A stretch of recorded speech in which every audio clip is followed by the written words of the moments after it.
As the fallout from the pandemic continues to evolve, one of the questions that people who are upset about what happened to them, whether or not they lost their jobs and the mandates and they're suing the government or their companies, but what about people who are injured? Who is responsible? Where does responsibility lie? These are big questions, and there is no easy answer. But luckily for us today, we have a lawyer who is willing to take on these big cases and challenge that question about liability, responsibility.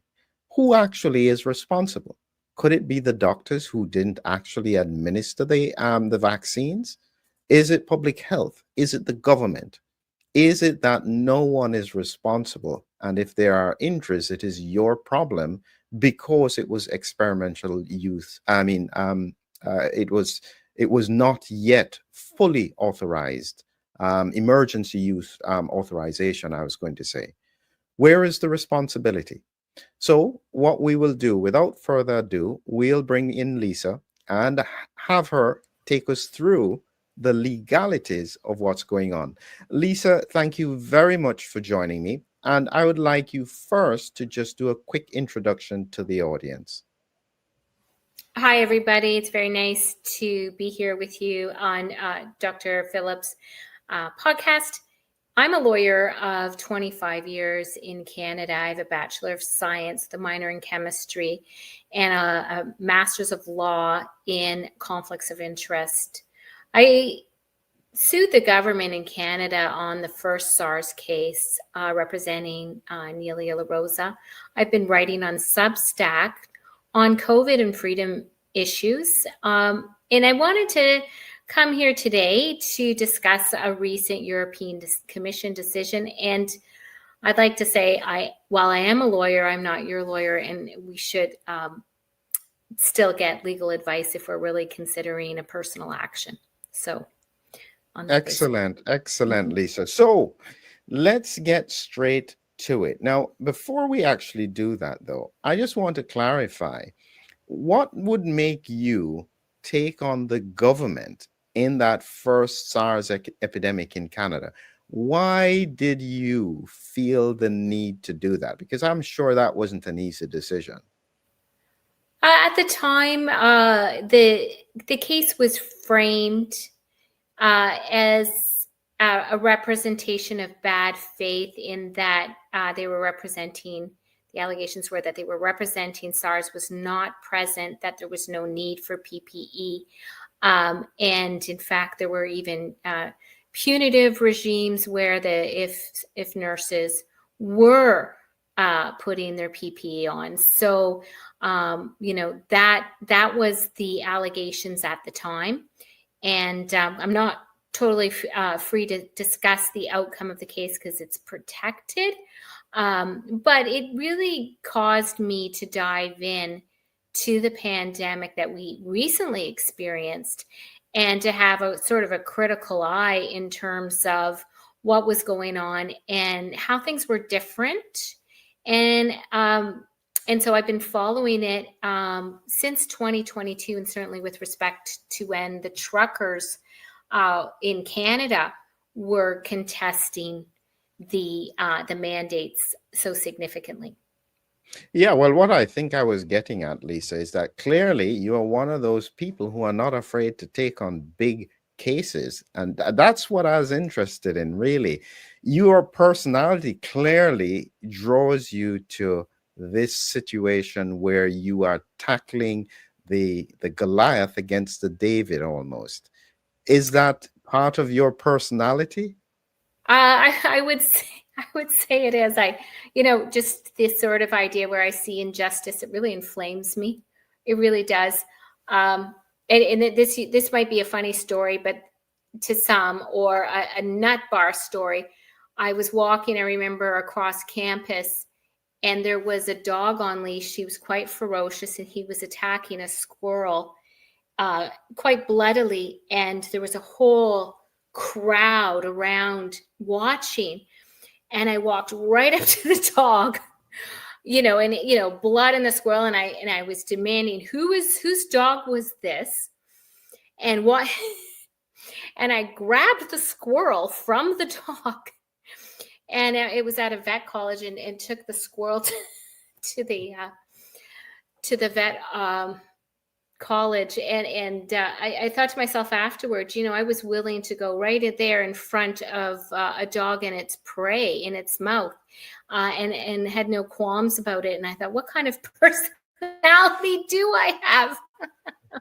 That So sounds exactly like what it is. And so at this time, people like you are so critical, Lisa, because at the moment, so many people are just watching injustice all around them and just looking the other way. It's a terrible situation, and it's one that makes me reflect on when I think about what happened in the Second World War. You think, okay, I can see how those things happen. So we need brave people like you to draw and challenge these issues. So let's just think firstly about the situation. You had emergency use authorization during COVID. People were afraid. They knew this was emergency use authorization. They knew we didn't have long-term studies on it. Why are they not responsible for their own actions? you mean individuals? Yeah. Individuals who don't have the medical background. So I don't think in society we want to pass on the liability to those least able to parse, the information and understand it. There was a pressure, and I'll acknowledge, on the individual to take it, right? And that pressure came from a lot of different sources, including employment, shaming, media. And so then they would look to their medical teams to speak up. And we both know why doctors didn't speak up. And that is the topic of my upcoming book, World on Mute, which looks at professional bodies and speech committees across a whole array, across all OECD and beyond countries, and how it was coordinated.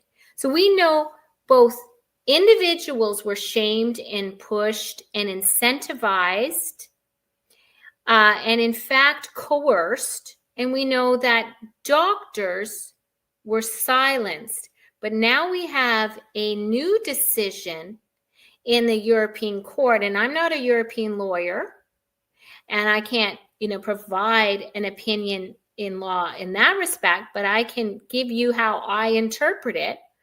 And the request was to withdraw the sort of the advertising or the presence of the shots on the market, and the court refused.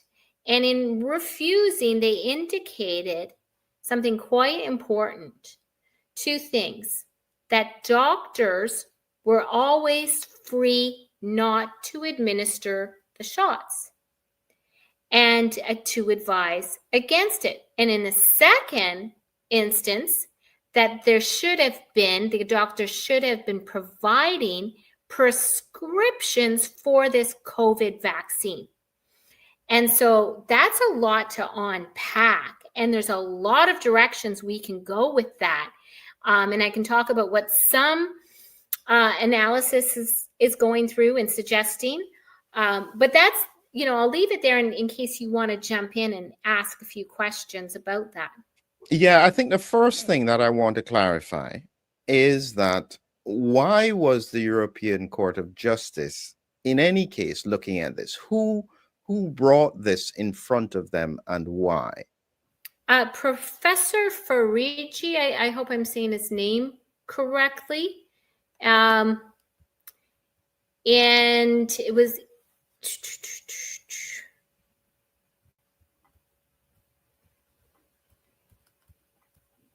why he was brought in was to challenge the marketing authorization, that the marketing authorization for the COVID shots. And it was a great salvo to attempt. And that he ought to have won. he ought to have won, in my opinion. He lost, but in obiter and in order to justify not withdrawing the marketing authorizations for the COVID vaccines, they put the doctor in this new position that we didn't actually see the doctor in so much in the pandemic. And they say, well, the doctor should have been giving prescriptions. And we can break out and just discuss that part, because I can tell you what the experience here in Canada was. Should have been giving prescriptions, and we're always free to advise against it. So, Wait, and we can unpack that. Can we pause there a minute? So what you're saying is that actually the case was brought initially to withdraw the marketing and the use of COVID vaccines to the European Court of Justice. They lost the case to do that, but in the process, the judges then made statements that put doctors front and center in terms of responsibility. Why would they do that?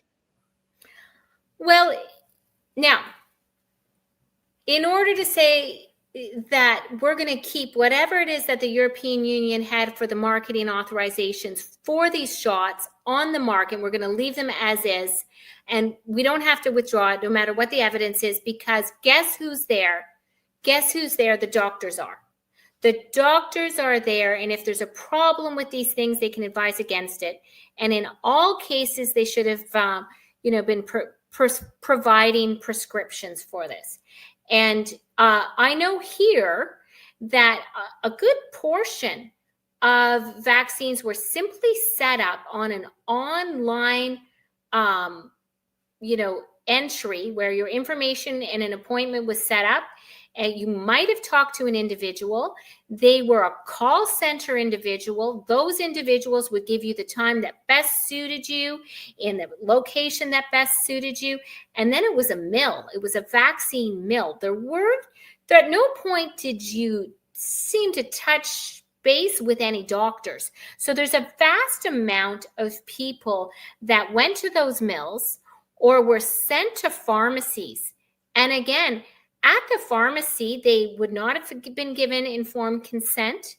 And, for deciding on who is vaccine injured or not, they wouldn't, if they died after the vaccine, they weren't even being counted as vaccine injured, because being vaccinated was defined as 21 days after your second vaccine.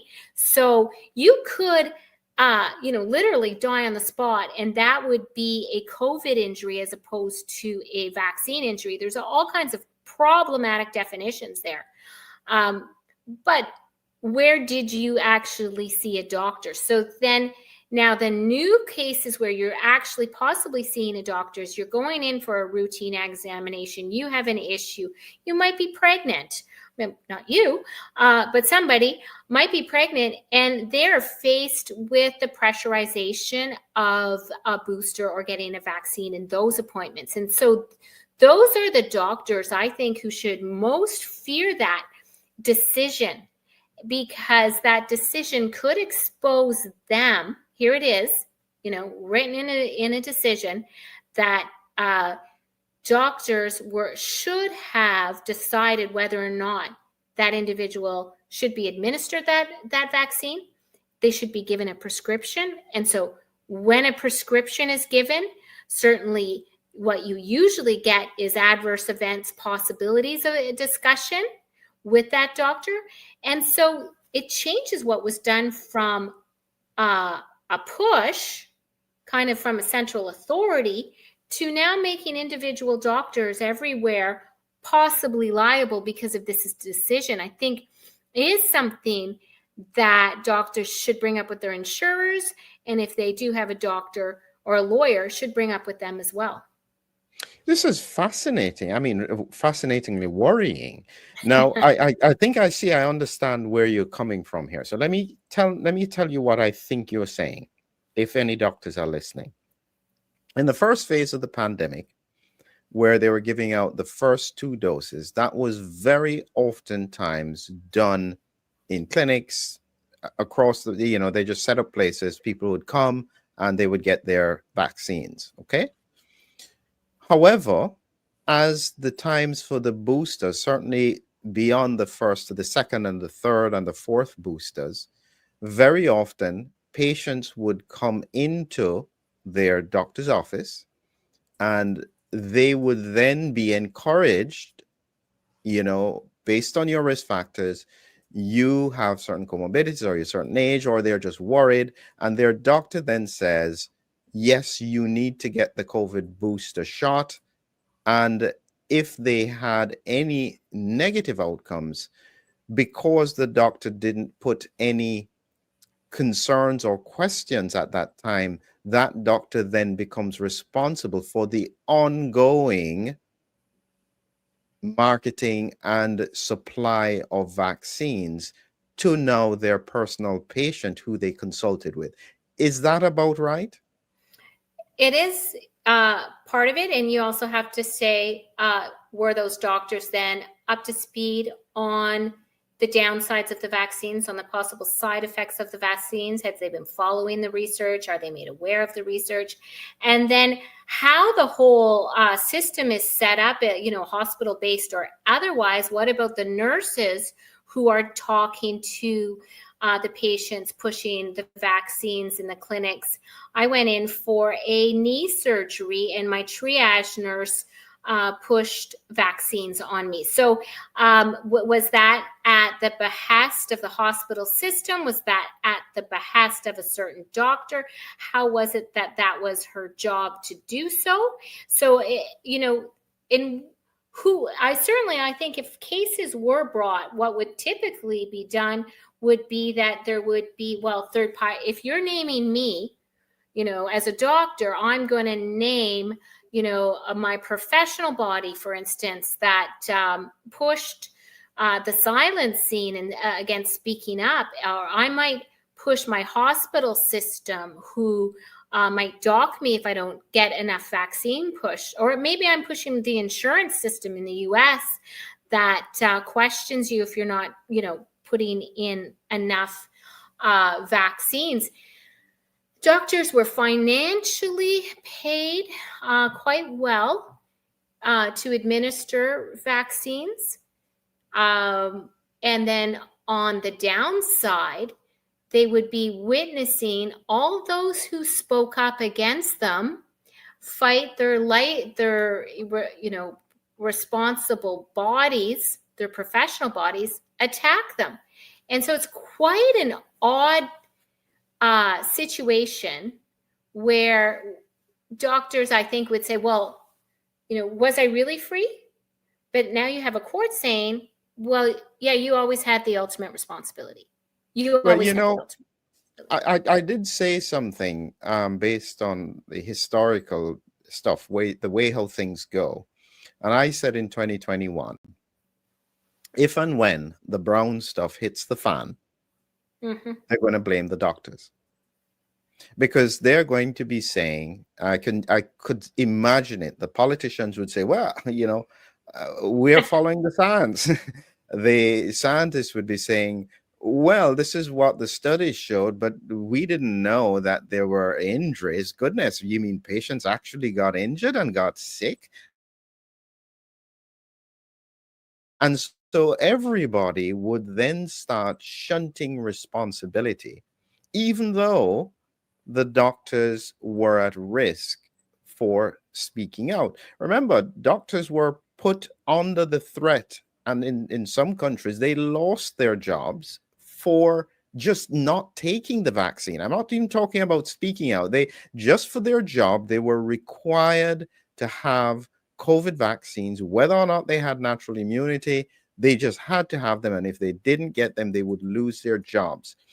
In that, how could you expect doctors in that kind of environment to therefore be trying to tackle these issues? Well, I think there's a morality out there that there's an expectation that people who hold a lot of have a lot of power should have a lot of responsibility with that power. And so I think there is the expectation that they should have en masse stepped out. And, my book really delves into that. and the pressures that we saw, that wasn't really available to the general public. But, you had the media, right? If a doctor was named, whether or not even the allegations against them were proven, you had that media, churning and churning and churning, but you never saw the good news decisions where a doctor might have won. That media never got out there. So there's a collusion and I would say almost a conspiracy at all levels. And if you let me share my screen, I would love to show 2 emails that I have. Yes, correct. So this came out of a Freedom of Information request in Canada.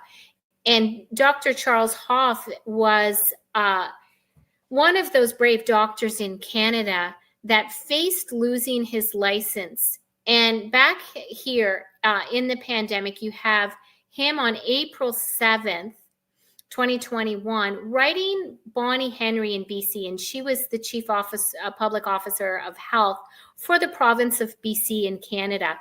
And he is... subject is devastating vaccine injuries. He says, "Dear Dr. Henry, I'm a family physician in Lighton, BC. I greatly appreciate the work that you have been doing on our behalf. Sadly, I have been seeing terrible side effects from the COVID vaccine in my medical practice. Please read my attached letter, which I send to you with much sadness for those who have been harmed."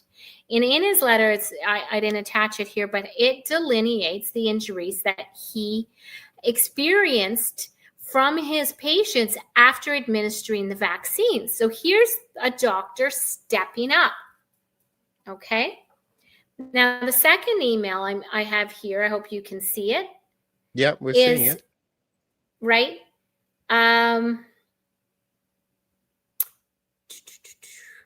Thank you, Bonnie.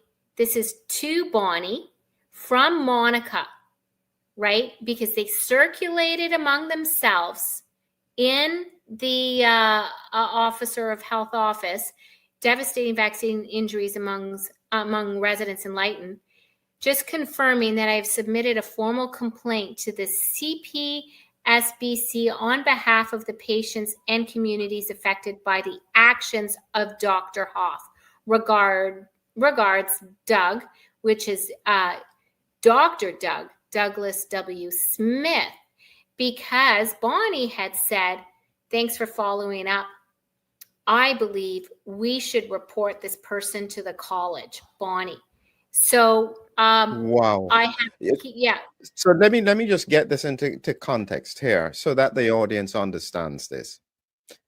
In effect, we have a situation where early in the pandemic, a doctor who was seeing vaccine injuries or what he perceived were vaccine injuries, he then raises the concern to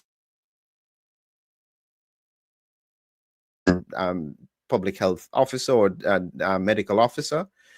And instead of them responding to it, they then threaten or intend to report him for actually raising questions.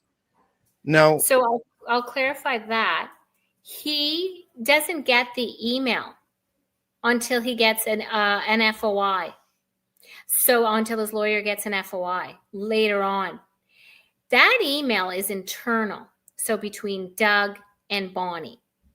And so instead of showing any interest in the medical difficulties of his patients, instead of showing any interest in the vaccine injuries, what they decided to do internally, Bonnie just says in her email, we should report him to his medical professional body. And Doug says, confirms, I should have read them from the bottom up on that, but Doug says, I've done it, right? I've done it.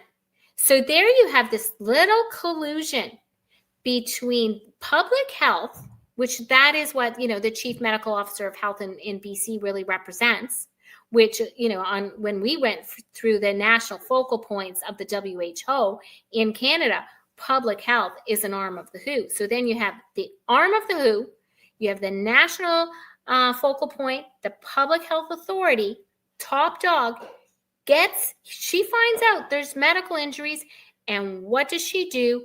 She instructs the staff to report him to his a medical professional body. And does the CPSO for him say that this is as a result of Bonnie Henry? No, he has no idea. So that complaint, that's what those doctors were facing. So it's quite interesting to see, and I think that's the system truly that should have the liability. The speech system should have the liability. I'm not to say that there are not doctors out there who perhaps were aware or ought to have been aware of the injuries and nevertheless kept physically recommending that individuals get vaccinated. In fact, some doctors, I know there are reports where, if you follow any of the medical freedom, where they were gaslighting their patients. They were refusing to engage with patients who were reporting injuries. So certainly there is liability. There ought to be liability. Wow. I mean, this is, you're right. As I pull back and I reflect on that email and I look at that sequence of emails, and I do know that in the UK, Dr. Malhotra had a similar experience where when he was speaking publicly about the risks with COVID vaccines and so on, he was also reported by a number of people to the GMC. He then challenged it and flipped the suit on them for harassment or something like that, because they didn't have the way that they had behaved in the public eye towards him. But this is how seriously some of the medical community took it. In that circumstance, why would any doctor take the risk? And now this is the bit that I want you to answer for me now, Lisa. So you have a doctor in the dock. You are the lawyer who is going for the prosecution. And the doctor says, okay, yeah, I did see some injuries, but, you know, I didn't know for certain that it could have been because of the vaccine. What do you say? Well, certainly if it's in the dock and I'm the prosecution, you're talking about criminal charges. So that's separate. So totally all separate. Right, no, not criminal charges. Right. Right. But if I were suing on behalf of I suppose a vaccine injured person on the basis of that case, and this is, of course, this is totally not my legal advice, but I would say to him, you know, what did you do to make yourself aware of all the studies that were being published? What did you do to make yourself aware of, you know, your patients that had the vaccines? Did you follow up? There is so much intimidation in hospital systems that nurses who were, you know, communicating with various vaccine injuries, they themselves found themselves disciplined. So I get that we need to address the doctor liability, but we need to go higher. We need to start on that basis, perhaps. If you're saying a doctor was required to have to be able to give a prescription, then I think that doctor's lawyer may want to say, well, there's third-party liability here. I'm going to claim against the system that prevented me from having all of this knowledge, and which pressurized me to indicate that these, you know, genetic vaccines were safe and effective, because the mantra "trust the science" was definitely pushed publicly that they were safe and effective. Now, one of the comebacks that I expect that the third party is going to say, because very often the third party is non-clinical. They are in a supervisory position. They're in an office. They're not necessarily working directly with patients. I expect that they will say, we did not know this was occurring. Now, except for the Dr. Hoff, they can't say they didn't know. But very often, for many other parts of the system in many other parts of the world, if we didn't have doctors who were overtly sending those letters or overtly speaking, can those organizations get away with saying, you know what, if they had told us that they were seeing these things, we would have done something about it? Well, I think that stretches credulity. I think it stretches credulity to say at all that they had no awareness. I think the data is there. I think one of my theories is that the laws that are passing themselves are the evidence of conspiracy. The laws and policies and bilateral and multilateral and treaties themselves are the proof of the conspiracy. And I believe that when you set up a system to silence one side of the debate, you become responsible for what follows that silencing.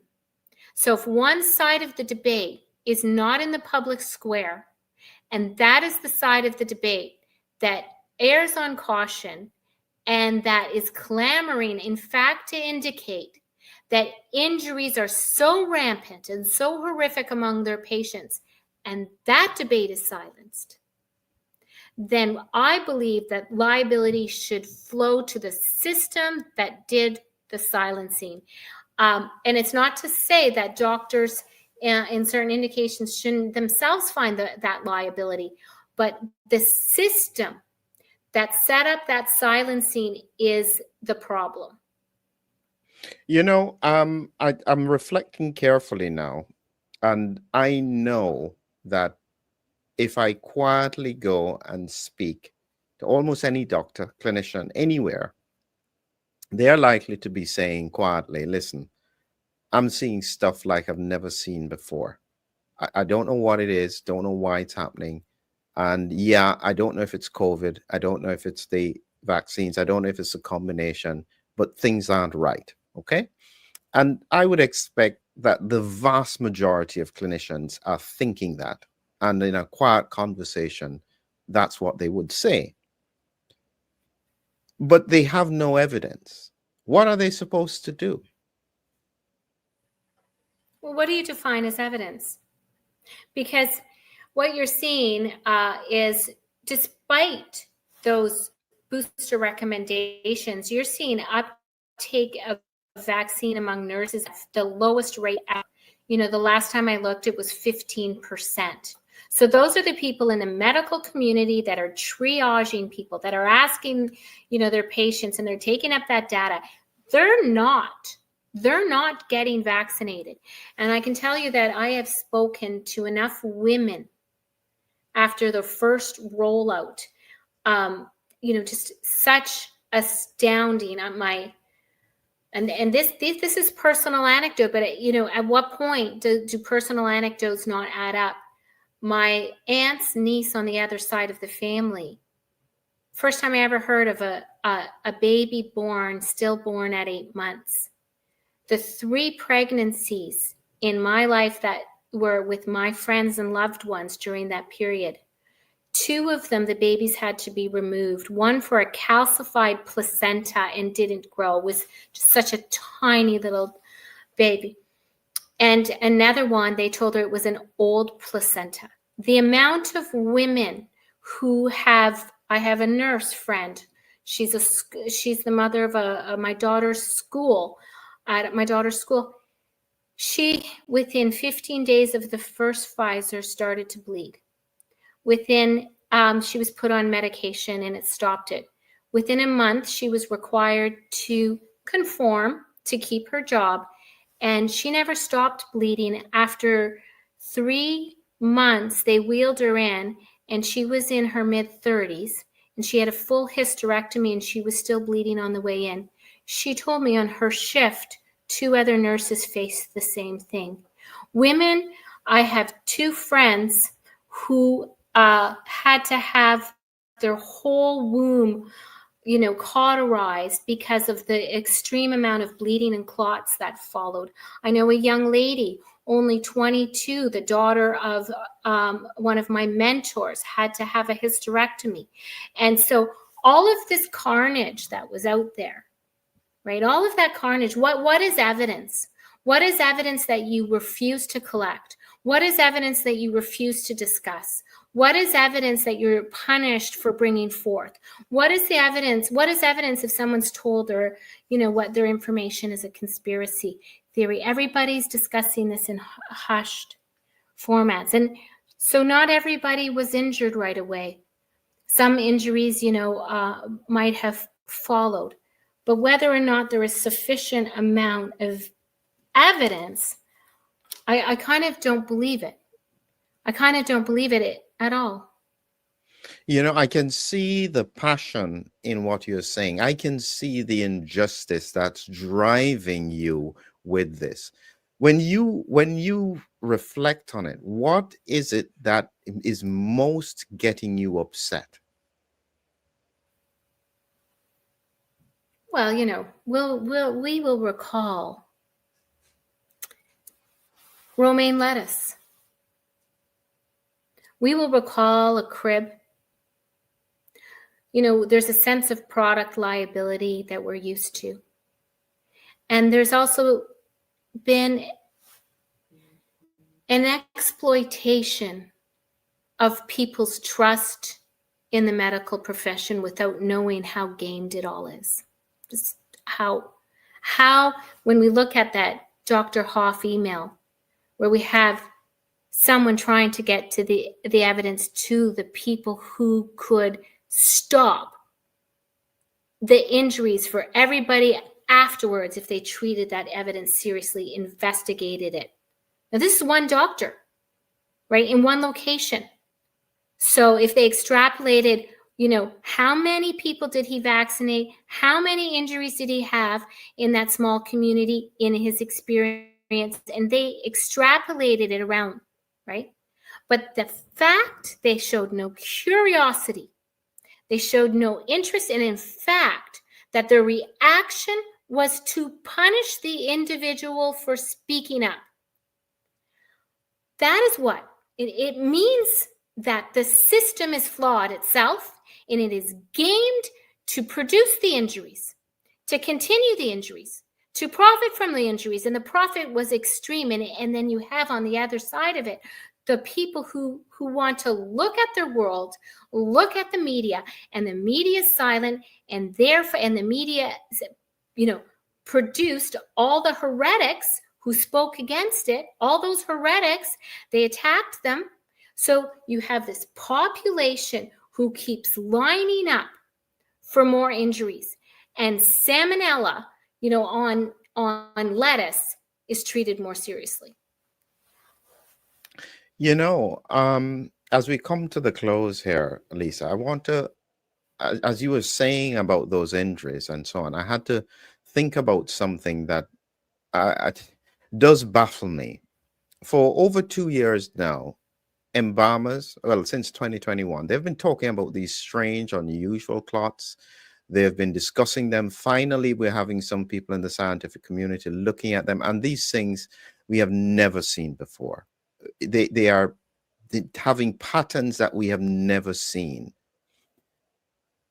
I am genuinely trying to understand who is likely to be responsible if and when this turns out to be a massive risk to patients that has been causing injuries and issues that has been completely ignored by the medical and scientific community. How would you position that? Look, I think you have to go for the head of the snake. The whole system has to be retrofitted to be patient-oriented, to be consent-oriented, to compensate for injuries at the head of the snake. One of the things I wanted to discuss before we move on, and if we're close to the end, is that some people have interpreted that this decision might be a way for those who are now persecuted by their professional bodies to say, well, I'm free to say no to my patients because the court has said that doctors can advise against us. The court has said that. So my worry is that this is, in my respectful opinion, a weaponized system for silence. And the doctors are silenced often for concepts of misinformation or disinformation that differs from the standard of care. So it sort of dilutes the relationship between the doctor and their patient by interposing a body that becomes responsible for a standard of care. And so if you speak against something that is different than the standard of care, if you do something that is different from the standard of care, then you can lose your license, right? So my point there is, it is not the same thing to give legal responsibility to the doctors for the liability as it is to say, now that they have that legal responsibility, that can translate them from being free from their professional bodies, labeling them misinformation. Because while misinformation or disinformation allegations against doctors are going forth, there is in the public domain enough information that justifies their speech. And yet, in so many instances, their speech speaking against the vaccines nevertheless took them away and separated them from the ability to practice and silence them. And what we're seeing is that this is a whole system. And that's what my book is about. The world is on mute, and they are using the system of speech bodies. And it's not just against doctors. It's against lawyers. It's against MPs. Very dangerously, it's against our people who are counselors. So you think you're going to get political change. But if you have the ability to side check all those who would speak for your views by using an organization such as a speech committee, right, to remove that person's ability to earn a living, what you're eventually going to do is you're going to corner the whole market in the entire world. You have to agree with power in order to earn a living. And so you don't need courts. By just empowering speech committees to such an extent, you get to corner and organize the world. And I'll give you an example why you want to read my book even if you're a lawyer or you're just interested, because these speech committees are everywhere now. It's ubiquitous. Every way to earn a living is being cornered. What we're seeing for the doctors is for everyone. Okay? And it's on every topic. It's a behemoth. It's a whole system. Now imagine every lawyer who wanted to bring the types of cases that defended medical freedom, that defended freedom of speech. If you were able to side check them, intimidate them through their legal body, through that body, then those cases would never be brought. And the Constitution in most OECD countries operates in such a fashion that the judicial branch may make checks on abuses of power in the legislative, administrative, these quasi-judicial branches of the speech committee and the executive branch. If you are unable to bring the cases, then the whole Constitution is gone. It's gone. That the checks on power are gone. So you're emboldening, through speech committees, the ability to check not only the speech of doctors, but the speech of politicians, the speech of lawyers, the speech of teachers. And so all of that speech, I suggest in my book, and I theorize in my book, that it's all interwoven to capture our society.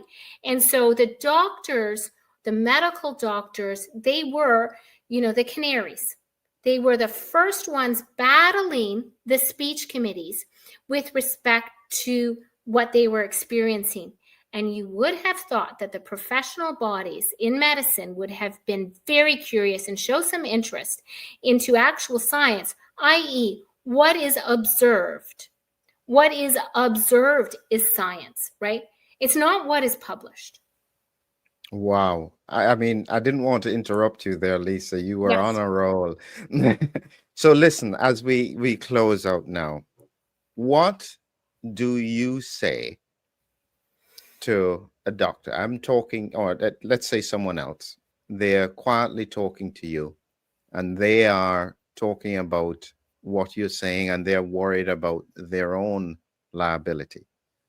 What should they do at this point?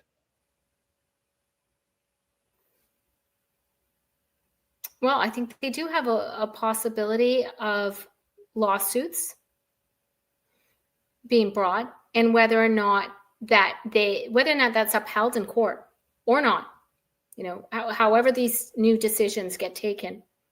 Even the lawsuit itself is punitive. The process itself is punitive. I think medical doctors en masse have to understand where it is we're going. And to do that, they have to look at an organization such as TEDAS, the European Health Data Space. And that is all the acts that deal with health data. Health is now defined as 9 sectoral data spaces. They have to look that health is to be administered for the most part through AI, that face-to-face healthcare will be the last resort. And so are we possibly looking at a system where how many doctors would you need if face-to-face healthcare is a last resort? And face-to-face healthcare is not defined as doctor-patient relationship. So they've been silent for too long. I would say to doctors, they've been silent for too long. The path that we're facing broadly in society, being administered as algorithms of data, is also discussed in my book. And they have to understand that the system they thought was set up to protect doctors to a certain extent, right? Their medical, that was about competency, right? It wasn't about silence. They have to take on that. They have to take on that. Come what may, that's what they have to take on. Wow. Listen, Lisa, I know this is going to be a topic that we're going to have to explore further. And I'm looking forward to when you have this book ready, A World on Mute. As soon as that is published, I will want to bring you with probably some other doctors. This is huge, and we do need lawyers like you to stand to tell us where the dangers are and to tell us what to do to be able to challenge them. Really appreciate all that you've done by coming here. Thank you very much, Lisa. I'm sure I'll be talking with you again in the near future. I hope so. Thank you, Dr. McMillan. And thanks for the opportunity to discuss. I hope to hear how our discussion goes with your community. Wonderful. Thank you.